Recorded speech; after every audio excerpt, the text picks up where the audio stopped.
Anyway, I'm Chris Busby. She hasn't come back. I'm going to start. I'm a scientist, an independent scientist who studied the health effects of radiation for about 20 years. I started in the late 80s looking at the health effects of radiation, and I did this because I learned that there was a childhood leukemia cluster near Sellafield.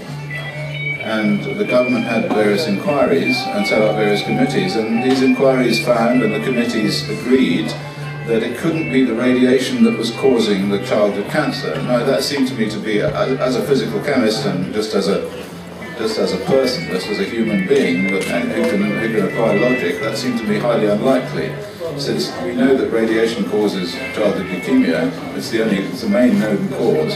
And these children had high levels of leukemia. They were living near a source of radiation. So I started to look into how this could be. And over about 20 years, certainly over 10 years, I figured out how it is that this is the case. And so I've now become quite an expert in this area of radiation risk, and I do a lot of court cases as expert witness in the United States, in this country too, and now of course in Japan.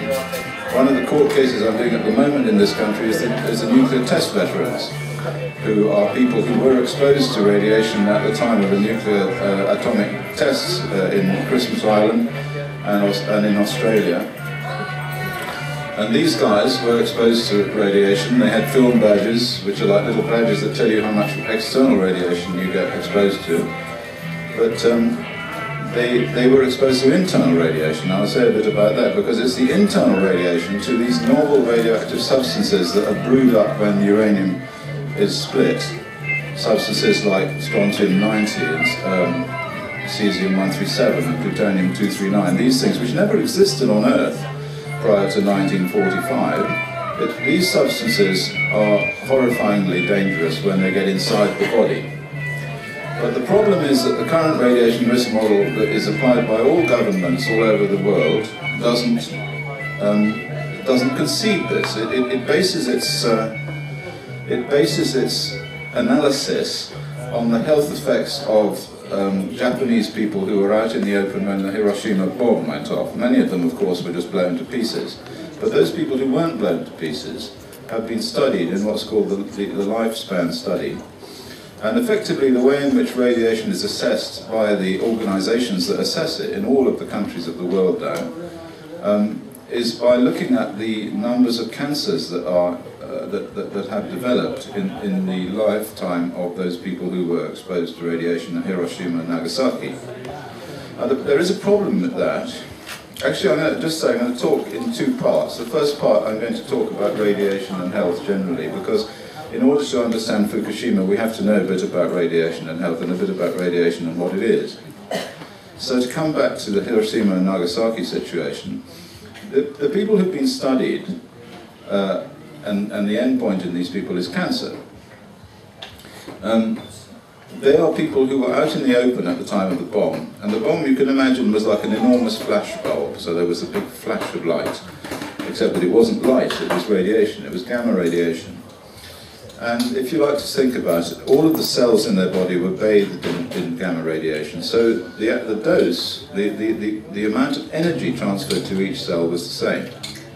So if I have a flash gun and I point it at you and I switch on the camera and it goes poof like that, all of the cells of your body get approximately the same amount of light, and in the case of the Hiroshima thing, the same amount of radiation. But this is not the same for internal radiation. And to understand why, we have to know how radiation works. Now, all radiation, whatever its source, ultimately ends up in tissue in the form of tracks of fast electrons. If you can like to think of them like little bullets that are shot through your body. And they are like little bullets too, because when they hit tissue, when they hit critical bits of tissue, they smash into it and break it up. So they break bonds, and that's why it's called ionizing radiation. So you all know from your chemistry that all elements form molecules, and you get these molecules in the body. Most of the body is water, H2O. And so when these little electron tracks fly through the body, what they do is they break the H2O up into ions. Now, ions are like highly charged, very reactive chemical species, if you can think of them as little sparks. like little hot sparks. And these little hot sparks can cause damage to any part of the body where they occur. But the reason that ionizing radiation is so amazingly dangerous is because it can affect the DNA. It's what's called genotoxic. And the DNA on the chromosomes define what a cell does. So the reason that you're alive and that your body continues to function and that your liver continues to liver and your kidney continues to kidney is because those cells in there are doing a little job. And the job that they're doing is told them by the library of information that they have on the chromosomes. But this library of information can be damaged. It can be damaged in what's called a mutation. A mutation is when the library, if you like, the letters in the library or the books of the library are burned. And so instead of saying the cat sat on the mat, the gene might say the cat ate the rat. And of course this change in context or this change in information can cause the cell to do something strange. Very often it just kills the cell dies. But on certain occasions the cell can then continue to replicate when it shouldn't replicate, and that's called a tumour, and then that goes out of control and you have cancer and you can die. This is a rather simplistic account of what happens, but it's good enough for our purposes, because what we're concerned to establish is that the target for radiation is the DNA on the chromosome. That's effectively the target. That's what causes the cancer, that's what causes the heart attacks, that's what causes all of the aging diseases that I was talking about earlier. Your DNA becomes smudged, if you like, and so it becomes old. It can go on to cause cancer. Now, if the DNA is the target for radiation, then it must concern us if the dose to the DNA is higher. And in the case of internal radionuclides, so if you inhale some radioactive substances, rather than standing outside and having been bathed in radiation from the outside, if you actually inhale, say, a particle of plutonium or uranium oxide, or many of these particles which come out of nuclear power stations when they're operating normally. If you inhale one of these, it gets lodged in your tissue somewhere, and it can cause very, very high doses to one cell or a few cells in a community of cells, but no damage anywhere else. Now, the way in which radiation is measured, the way in which it is quantified, so when we measure radiation, they'll tell you your dose is so many millisieverts, or microsieverts, or microgray. Now, these units, sieverts and gray, it's very important to understand, are units of energy per unit mass. I mean, I hope this is not too technical for many of you, but I'm sure some of you will understand this. That it's the amount that they measure radiation in terms of energy per unit mass. Energy per gram, energy per kilogram, and the dose of one sievert is effectively 1 joule per kilogram. Now, if I sit in front of a fire, I can warm myself and I can get 1 joule. A joule is nothing at all. I mean, it can barely warm you up, but 1 joule of energy is very little. But I could get 1 joule, and I weigh so many kilograms, so I divide that joule by the number of kilograms, and that will give me my dose. And this is exactly the same with ionizing radiation. But you must see that there is a difference between sitting in front of the fire and getting, say, 10 joules per kilogram from that fire, or reaching into the fire and getting a hot coal and eating it. Now, if I do that, I get the same number of joules per kilogram, but all those joules are in one place, in my stomach, if it gets that far. And there's no dose in my leg or in my head or in my arms or anything. So I've got the same dose, but I'm dead. And this is essentially the way in which radiation has been misanalyzed by the current radiation risk model. And we have plenty of evidence that this is so. I mean, since the first discovery of childhood leukemia clusters around nuclear power stations, we have seen massive effects of radiation from people living in the areas affected by the Chernobyl accident.